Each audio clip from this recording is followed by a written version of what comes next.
Sometimes the most powerful stories begin in the quietest moments, when someone with almost nothing chooses to give everything they have left. In a city full of noise and indifference, one single mother stood at the edge of her breaking point. Tired, overworked, and down to her last $20. She had no idea that a simple act of kindness, given to a stranger on a cold night, would change her life forever. This isn't just a story about struggle.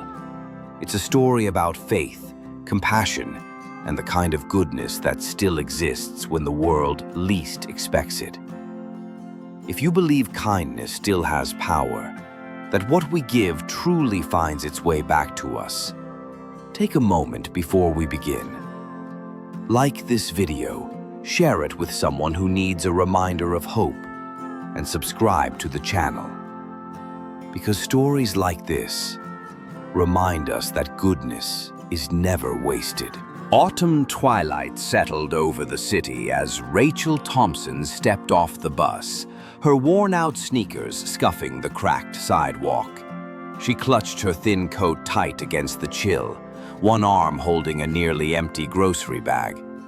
In her pocket was a single crumpled $20 bill, all she had left to feed her 2 children until payday.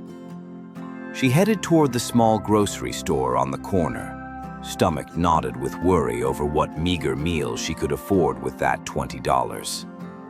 The warm aroma of freshly baked bread wafting from inside reminded her how hungry she and her kids were, sharpening the pain of her situation.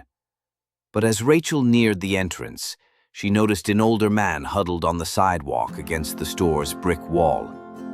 He sat on the cold concrete with his back against the wall, shoulders hunched from the chill. His clothes were dirty and threadbare, an old army jacket frayed at the edges, a tattered beanie on his head, and a scruffy gray beard obscuring much of his face. A flattened cardboard sign propped beside him read, "Veteran. Hungry. Please help." People hurried past him without so much as a glance, and the man stared down at his empty hands, as if he'd long given up hope. Rachel slowed her pace, heart aching at the sight. She thought of her own children waiting at home with growling stomachs, and of her late husband, Mark, who had been a proud Army veteran. He'd always taught her to help others whenever possible. She bit her lip, knowing that $20 was all she had for her family's supper, but her conscience wouldn't let her walk away. She approached the man and knelt beside him. "Sir," she asked gently, "have you eaten today?" The man lifted his gaze in surprise. Up close, Rachel could see tired lines etched on his brow and a profound sorrow in his blue eyes. "No, ma'am," he said hoarsely. "Not since yesterday." Rachel's chest tightened. Without hesitating further, she reached into her pocket and pulled out the crumpled $20 bill. Her hand trembled slightly as she remembered it was everything she had, but she pressed the bill into the man's cold, cracked hand anyway. "Please," she said softly, "get yourself a hot meal." He blinked in astonishment at the money. "This is $20, he murmured, as if to make sure she knew. He glanced at her worn coat and the shadows under her eyes. It was clear she was struggling too. "Ma'am, you don't have to. You look like you need this as much as I do." "I want you to have it," Rachel insisted, gently closing his fingers around the money. She offered him a warm smile. "I'll figure something out. Tonight you eat, okay?" The man's eyes welled up. He gripped her hand in both of his, squeezing as if trying to pour all his gratitude into that one gesture. "Thank you. God bless you," he choked out, voice breaking. "I won't forget your kindness." Rachel felt tears prick her own eyes. "Take care of yourself," she replied softly. She gave his shoulder a light, compassionate pat, then stood to leave. As she walked away from the store, abandoning her own shopping plans, her empty stomach rumbled and a wave of anxiety gnawed at her. Her heart was heavy with worry about her children, yet oddly lighter knowing the veteran would have a full stomach that night. She didn't know how she would feed her kids now, but deep down, she knew she had done the right thing. That evening, Rachel cobbled together a simple supper from what little she had in the kitchen. She split the last can of tomato soup and the remaining few slices of bread between her two children, Mikey and Bella, assuring them she wasn't very hungry as she watched them eat. In truth, she went to bed with an empty belly, pulling a threadbare blanket over herself on the living room armchair after tucking the kids in. Late that night, sleep wouldn't come. Rachel stared at the dark ceiling, anxiety pressing on her chest. She had no idea how she would manage until her paycheck arrived. Still, despite the fear creeping in, she did not regret handing over that $20. Remembering the relief in the stranger's eyes, she whispered a quiet prayer into the darkness. Perhaps someone, somewhere, would hear her plea. She prayed that somehow, some way, her family would be looked after. With that worry and hope mingling in her heart, she finally drifted into a fitful sleep. The next morning, Rachel was jolted awake by a firm knock on her apartment door. Her heart leaped into her throat. Visitors were rare, especially this early. Still in her worn robe, she hurried to the door, hoping it wasn't the landlord with another late rent notice. When she cracked the door open, Rachel's breath caught. On her doorstep stood the man from the grocery store, the very one she'd given her $20 to. But he was almost unrecognizable now. Gone were the grime and shabby layers. He was clean-shaven, his neatly combed dark hair revealing a strong, friendly face. He wore a crisp shirt and jacket and stood tall.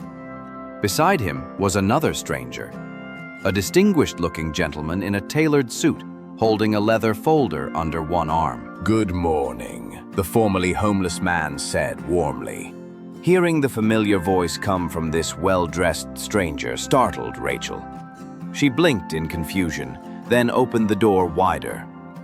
12-year-old Mikey and little Bella peeked curiously from behind their mother, drawn by the unfamiliar voices at the door. "You're the man from last night," Rachel finally managed to stammer.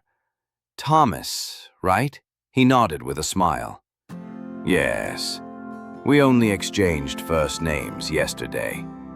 Allow me to properly introduce myself. My name is Thomas Bradley." He exchanged a knowing glance with his well-dressed companion. "I owe you an explanation. May we come in for a minute?" Rachel, utterly perplexed, stepped aside and gestured for them to enter. As he stepped inside, Thomas glanced around the tiny living space. The peeling wallpaper, the second-hand furniture, the sparse kitchen cupboards visible from the door, and his eyes grew even softer. Rachel flushed slightly, instinctively straightening a pile of her children's toys on the floor in embarrassment. Thomas and the suited man chose to remain standing, looking at Rachel with expressions of respect and quiet excitement. "I'm not actually homeless," Thomas began gently. "In fact, I'm a businessman here in the city. I was out there yesterday, sort of undercover." "Undercover?" Rachel echoed, still utterly confused. Thomas nodded. "I have a charitable foundation, and for some time I've been searching for someone to help. Someone truly deserving and kind. I wanted to find a person who would show compassion to a stranger, even when they themselves were in need. So, I spent the day dressed as a homeless vet, watching and waiting." He gave a humble shrug and a small smile. "Many people ignored me or brushed me off, but you didn't." Rachel's cheeks warmed with embarrassment as she listened. She could hardly believe what she was hearing, that her spontaneous act of kindness had been witnessed and was now the reason these men stood in her living room. "I just did what I thought was right, what anyone should do," she murmured. The suited man cleared his throat and offered a gentle smile. "Mrs. Thompson?" I'm Edward. I work with Mr. Bradley. We saw that you gave him everything you had last night, with no expectation of anything in return. That kind of selflessness is extraordinarily rare. Thomas stepped forward, his eyes kind and earnest. Your act of kindness told me everything I needed to know about you, Rachel. You put others before yourself, even when you had so little to give. You have a beautiful heart, and that's exactly why we're here. Rachel felt a tear slip down her cheek, overwhelmed and still trying to process it all. I don't understand, she managed in a whisper. You're here for me. Thomas smiled and nodded. For you and your children. He gently placed a hand on her shoulder. I want to repay your kindness many times over. You helped me when you didn't have to, and now I'm going to help you. He gestured toward the man beside him. Edward has something for you. Edward opened the leather folder he was carrying and produced a small stack of papers and an unsealed envelope. He handed the papers to Rachel. Still dazed, she glanced down and realized she was looking at a formal job offer. Her eyes widened as she scanned it. It was a position with Bradley Logistics, one of Thomas's companies. A stable, full-time job with a good salary and benefits. A job? Rachel breathed, hardly daring to believe it. Thomas's grin widened. Yes, I own a logistics firm, and I'd be honored if you'd come work for us. We can adjust the role to fit your schedule, so you can be there for Mikey and Bella. A steady job is the first step toward getting you back on your feet for good. Rachel pressed a hand over her mouth. Just that alone would have been a miracle. But Edward was now holding out the envelope. With trembling fingers, Rachel accepted it and peeked inside. It felt like the world tilted. Inside was a check, and her breath caught in her throat. She had never seen so many zeros on a check made out to her. It was far more than a token gift. It was enough money to pay off her debts, fill her cupboards with food, and ensure she and her children would be secure for a long time. A soft sob escaped Rachel's lips. Is this real? She cried, voice quavering with disbelief. Mikey stepped closer to peer at the check, his mouth falling open, while little Bella wrapped her arms around her mother's leg, sensing something big was happening. Thomas's own eyes were shining now. It's very real, he assured her gently. It's all for you and your family. I know you've had a rough time, and I want to make sure you never have to worry about where your next meal is coming from, ever again. Rachel couldn't hold back any longer. She set the papers and envelope aside and threw her arms around Thomas, wrapping him in a heartfelt hug. Emotion racked through her as she began to cry tears of joy. Thank you, she sobbed. I never expected anything like this. I don't even know what to say. Thank you. Thank you. Thomas seemed momentarily taken aback by the hug, then patted her back reassuringly. You don't owe me thanks, he said softly. It's your own kindness coming back to you. Think of this as life's way of rewarding you for what you did. He eased back and looked Rachel in the eyes, speaking earnestly. Just promise me one thing. Rachel wiped at her tears. smiling brighter than she had in years. "Anything," she managed. "Promise me you'll pay it forward," Thomas said. "Use this chance you've been given to make a better life for your kids. And when you can, do something kind for someone else who needs help. Pass on the blessing." Fresh tears brimmed in Rachel's eyes as she nodded.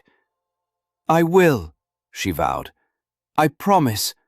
I'll never forget what you've done for us, and I will pay it forward. I swear."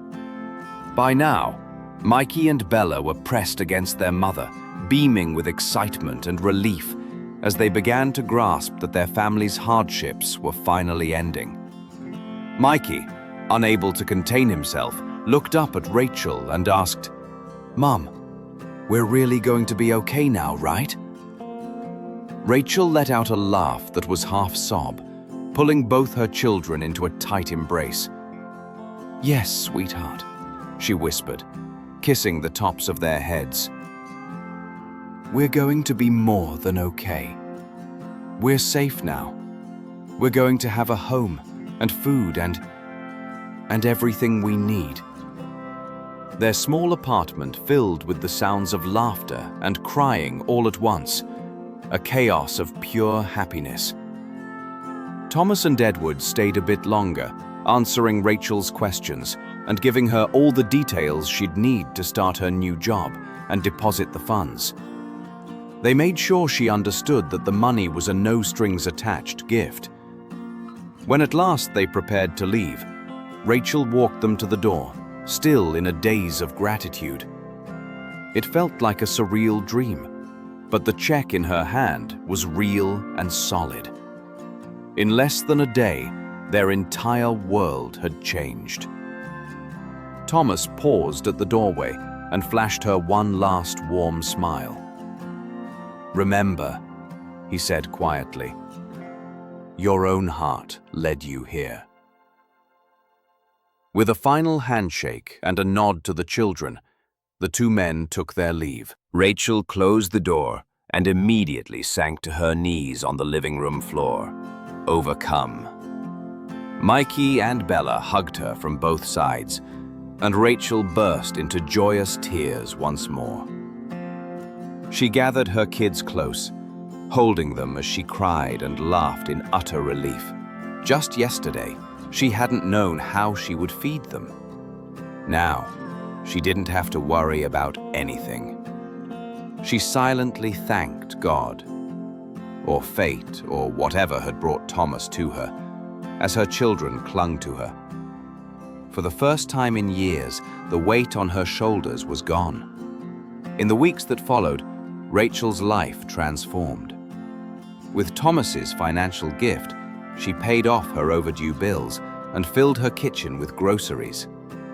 The new job at Bradley's company gave her steady income and pride. She even managed to find a slightly larger apartment with heat that worked and enough space for the kids to each have a little corner of their own. No longer did she lie awake at night wondering how she'd keep the lights on or pay the rent. True to her promise, once Rachel was back on her feet, she made sure to pay the kindness forward. On weekends, she and her kids began volunteering at a local soup kitchen run by a veterans charity. The first time they went, Rachel ladled out hot stew for people who, not long ago, could have been in the same position she'd been in. Mikey helped serve bread rolls, and little Bella handed out cups of juice with a proud smile. At one point, an elderly veteran with teary eyes thanked Rachel for the warm meal. She felt a lump in her throat, realizing she now had the chance to be the answer to someone else's prayers, just as a stranger had been the answer to hers. Seeing the gratitude on the faces of those they served filled Rachel's heart to the brim. Her children beamed with pride, understanding for the first time how good it felt to help others. One chilly afternoon at the soup kitchen, Rachel noticed a familiar figure quietly helping in the corner. Thomas had come by to volunteer too, dressed in jeans and a simple sweater, blending in with the other helpers. He caught Rachel's eye and gave her a warm, knowing nod. Rachel beamed back. In that unspoken moment, they both understood how far things had come full circle. Rachel's eyes stung with happy tears as she remembered the desperate night she'd given away her last $20. She could never have imagined that her small act of mercy would lead to such a blessing. Her story was living proof that sometimes, when you give to others with an open heart, goodness finds its way back to you in unexpected, life-changing ways. And as she and her children continued to help those in need, Rachel knew that the cycle of kindness would only keep growing. For Rachel and her family, one small good deed had blossomed into a new beginning, and they were determined to share that hope with others. After all, no act of kindness, not even the smallest, most selfless act, is ever wasted. In a world that often feels cold and unfair, one small act of generosity can light up everything. Rachel gave away her last $20, not because she had enough to spare, but because her heart refused to let someone else go hungry. And that simple choice opened the door to a miracle she never saw coming. Her life changed forever, but more importantly, so did her heart. And today, she and her children spend their days helping others, proving that kindness is contagious, and that miracles often start with compassion. If this story touched you, don't let it stop here. Tap the like button. Share this story with someone who still believes in second chances. And subscribe for more real stories that remind us what humanity can be. Because every time you share a story like this, you pass the light forward. And that light might just change someone's life.